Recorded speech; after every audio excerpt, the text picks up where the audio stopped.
everyone, good morning. This is me Harshal, and today is the last day here in Bangalore, and I was invited over here by Ramaprasad sir. He's a humble gardener. He has been growing wonderful plants here. So thank you so much, sir. We will go through his paradise and we will talk about his plants, talk about his experience, and we will, discuss about the plants he has been growing for decades, I would say. Once again, thank you so much, sir, for your time. Hey, it is my pleasure. Harshal, I want to say that I have viewed your post and your garden is just immaculate. Mine may not be even 1/100th of your... Not really.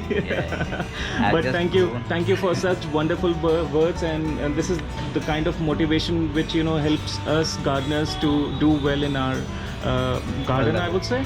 Yeah, thank you so much, sir. Thank you so much for kind words. So, since when you have been growing plants, and how has been your journey? Yeah, I think garden came to me, I think, genetically transferred. My father was into, little bit, roses he had, and then crotons, and then dahlias he used to grow. That was his this one. And I grew up in the garden, and luckily I stay in the locality Chamarajpet, where all the old-timers, the well-off old-timers stayed.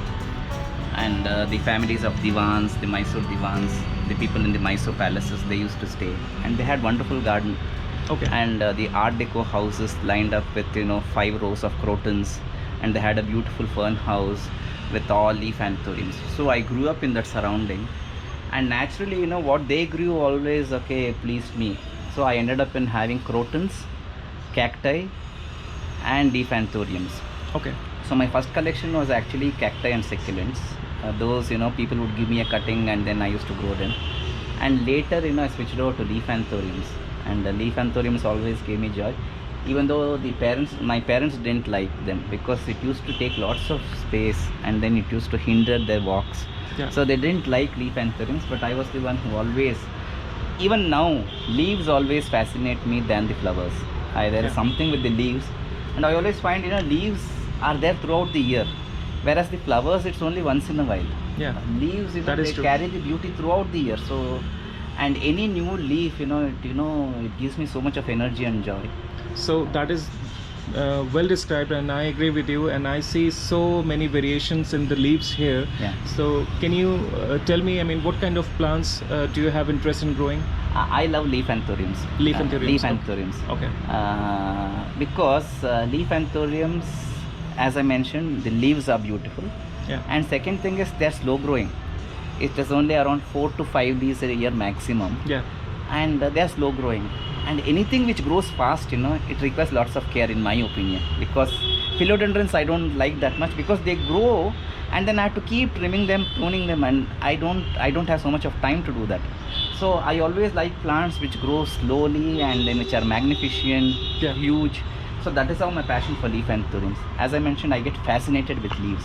So let's head to the plants, and what can you tell about your plants? Because I don't have that kind of knowledge in foliage plants. So apart from this thing, leaf anthuriums, Stagon ferns also fascinate me. Stagon ferns, somehow. I think this is the biggest one I have seen in my life.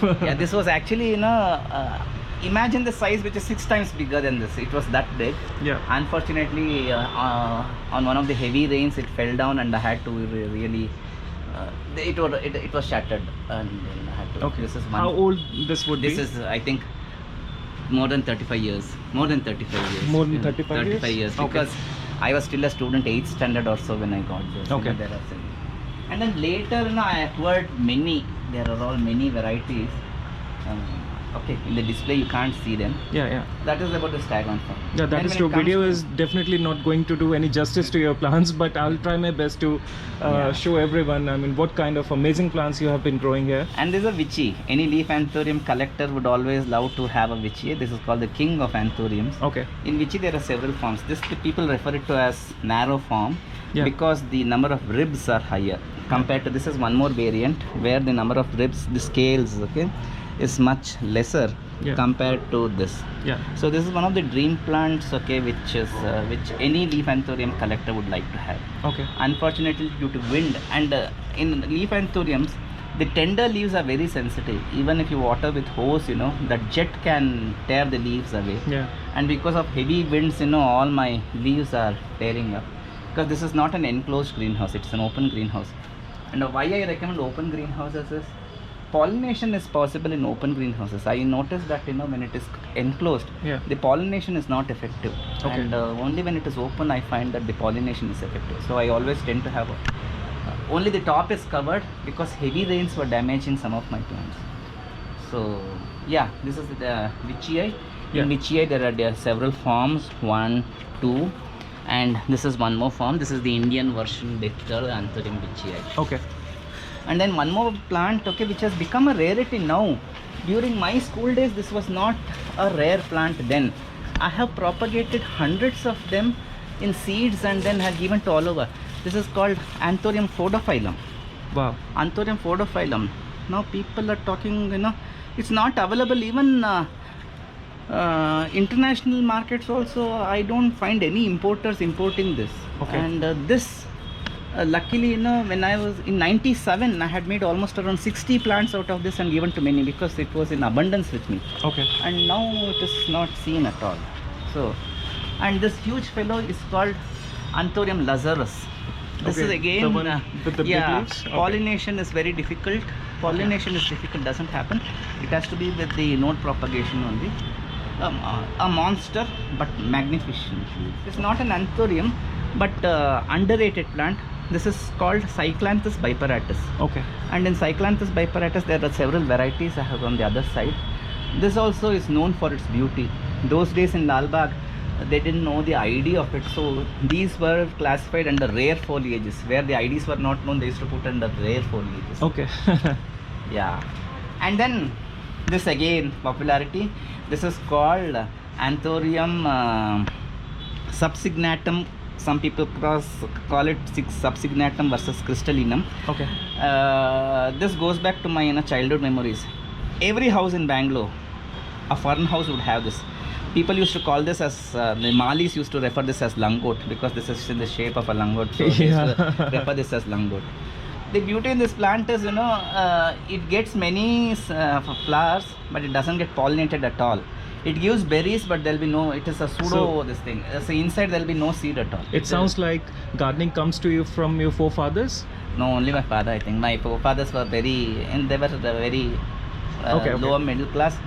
But the passion was there. Okay. Even my grandparents and all that, in a small, they used to always have some jasmine plant, Right. That love was always there. Yeah. But by God's grace, I had some money also so that I can use.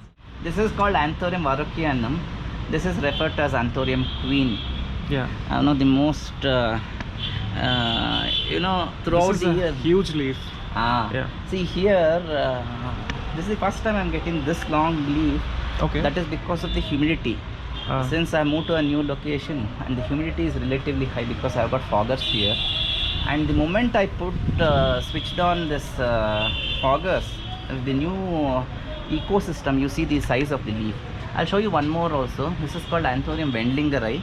This is one more rare one in the sense relatively in India because the flower has a very pigtail kind of the spadix is swirly.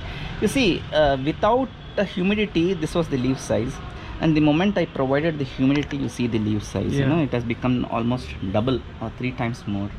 So and, they do appreciate high humidity. High humidity and light also. Yeah. Unfortunately, I've overcrowded this place, and then many plants are not getting the required light. I've added new. I don't even feel like I'm in the Bangalore city right now. It feels like I'm in a tropical forest. But don't take closer because some of my plants are dwindling. No, that is obvious because you told me you have recently shifted all of your plants to this location, so that would have certainly taken a hit on them.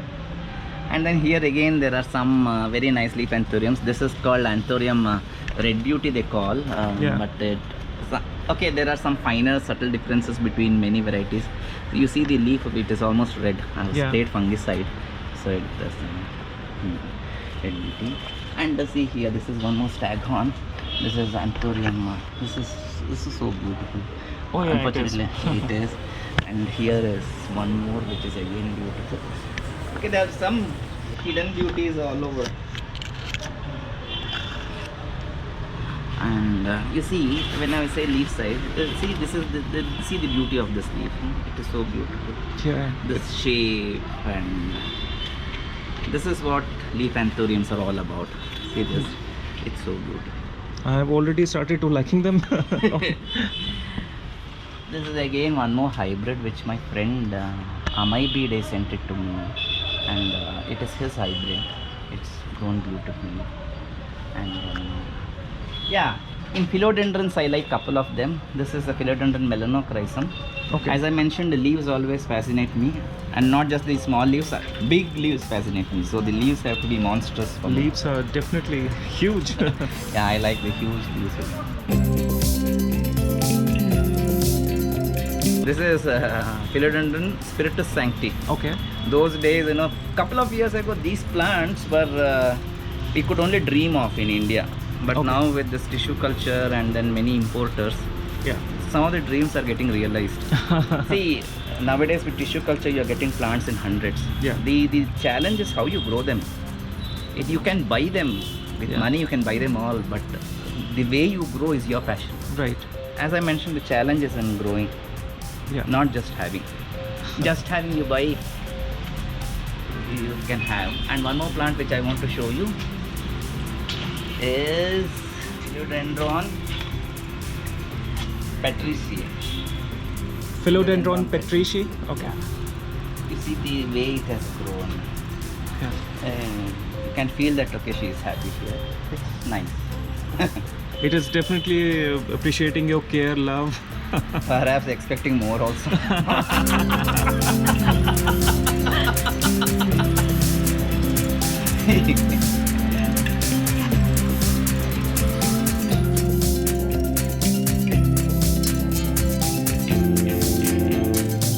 Okay, so I see here some wonderful looking Stagon ferns, and I remember my dad tried to grow them once in North Indian climate, and that didn't go well. So can you tell me something about Stagon ferns? Stagon ferns is platyceriums, they are called. Okay. Platycerium. The reason it's called Stagon fern is each leaf, is like the horn of a stag. So Yeah. that's why they are called Stagon ferns. Okay. And then in Stagon ferns, you can differentiate based on the fronds, that is the leaf. Yeah. This is called the leaf frond, and these are called the shield fronds. Okay. These are the leaf frond, that's a shield frond. So each shield will be different. Okay. Like example, this is called a basket kind of shield. This Okay. is a basket kind, where it collects water during the rainy season, Okay. stores them. Whereas another, this is like a ball kind of shield, where it stores and then covers itself. Okay. So you can identify the stagons based on the shield frond and the leaf. And the spore pattern.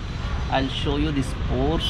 See, those are the spores Okay. behind, Yeah. Those are the spores. Okay, these are the Okay, spores. yeah. And the pattern in which the spores are formed, from that also we can identify the IDs. Okay.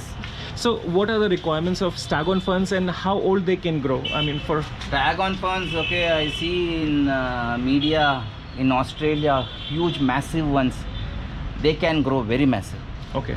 Extremely massive in the sense 6 feet in width. What And are- then the leaf size, there's one called Superbum Grande. They are all masterpieces, I think, each one. What is the requirement of Stagon ferns? Stagon just organic, it Okay. doesn't require soil at all. Okay. Just moss, any moss behind, Okay. and and then tie to a tree. All these, the Stagon ferns. Do you or think I can philodendron- grow them in North Indian climate? Yes, you can. Okay. If you retain the humidity, I think you can grow. Okay. If you have a nice tree, tie to a tree. Okay. And then give a water, this thing. Give a spray, regular spray, and it So does I that. see many more interesting leaves here, and yeah. These are the, as I mentioned, the leaves. These are the Philodendron gloriosums, philodendrons, Okay. and philodendrons. Anthurium corong. This is Anthurium arrow they used to call, and Anthurium. This again, this is a beautiful leaf. This is Yeah. Anthurium. This again Anthurium. Very interesting leaf. Yeah, indeed. very interesting.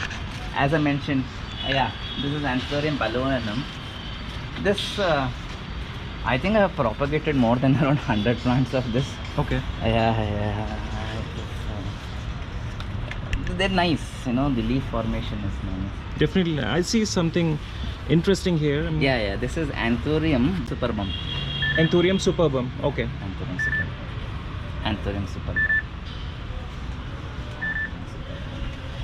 And this is Anthurium old Renaissance. It is called Anthurium Renaissance. This is Anthurium hookeri bicolor. And then I have got Anthurium hookeri tricolors there. Bicolor, does that mean this has it's variegation? A variegated, yeah. Okay, yeah. It is only two variegation, red, green and yellow. Green and in yellow. Tricolor, you have red, pinkish and yellowish, all the three colors. Oh, interesting. Do we have all those colors here? Yeah, they are.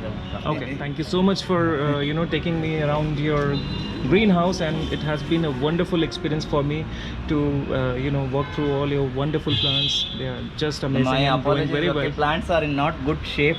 They are not up to my expectation. So hopefully in the coming days. Apart from Anthurium and Philodendrons, what else do you Caladiums. grow? Caladiums. Okay. Caladiums. I love caladiums.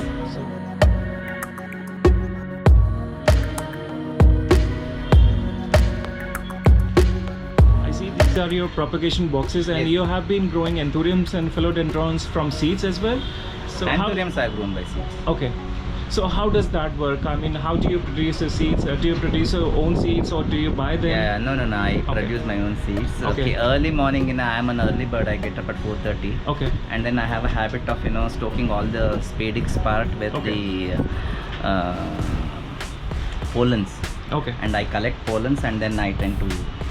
So sometimes I won't know the crosses, Yeah. but my hybrids have really come out very well. Spectacular hybrids. How long does it take to produce? Oh, seeds? 1.5 years. 1.5 years from the day of pollination to a decent 2-leaf grown seedling. It takes almost wow. 1.5 2 years. Okay.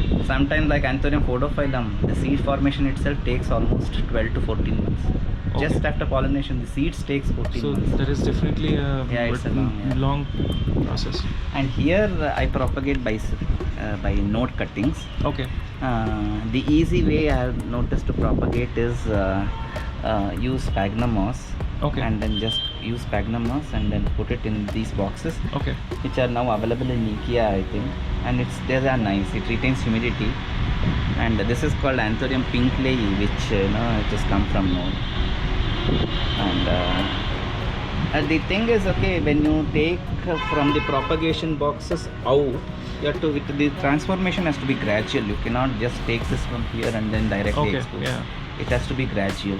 Right. And this again is one of my Forgetia hybrids. Oh, it's a beautiful one. It's a Forgetia hybrids, which again no propagation. And then like this, several I have propagated. I have to make space. These are some crystallinums.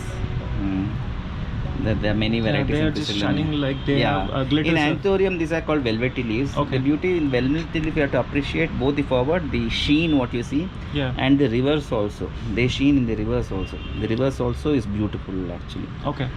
So the texture, any velvety and Anthurium, it stays forever on the leaves? Yeah. Okay. As long as it is mature, Okay. it is there. The thickness of the leaf, it has to be like a rubber. It has to be thick, and the leaf has to have the gloss or the sheen. And Can the I reverse touch also. that leaf? Yeah, please, Okay. please. Thank you.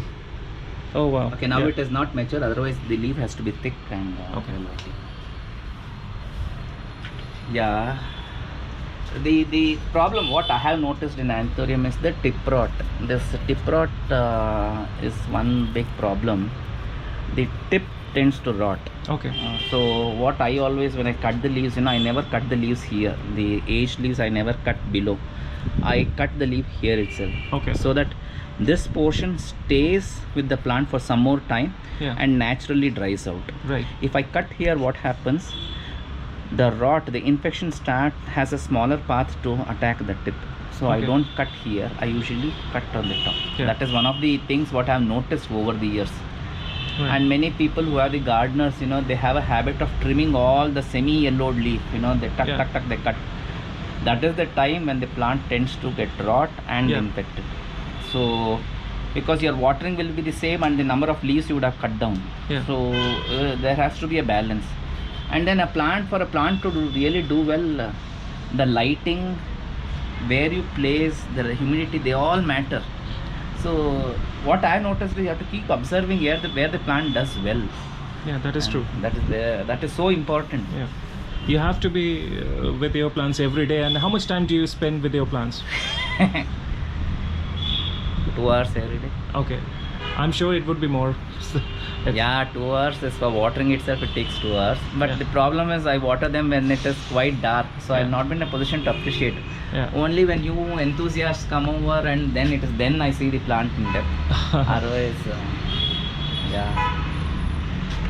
This is a bandhana. This hobby is a bandhana. You can't come out of it. Yeah, I agree with that.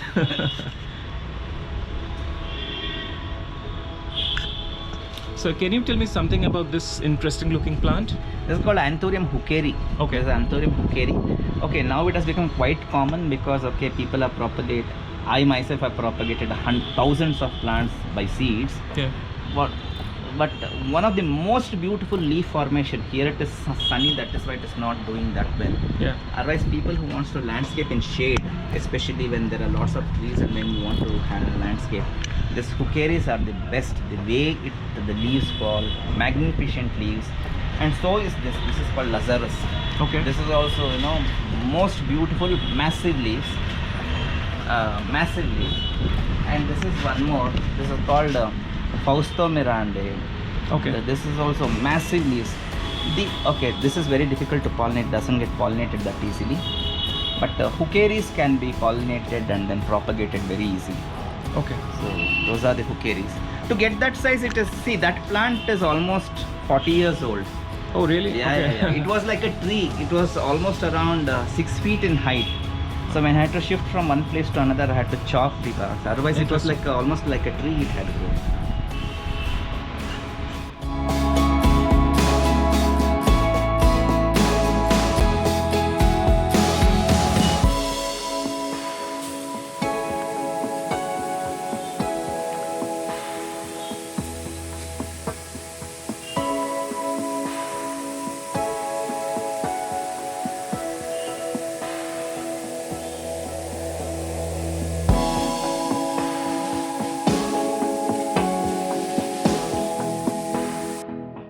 Spending time at Ramaprasad Sir's greenhouse was a delightful experience. I really appreciate his kindness and hospitality. His place is just beautiful. I hope you guys like this video. Please don't forget to subscribe. Have a great day.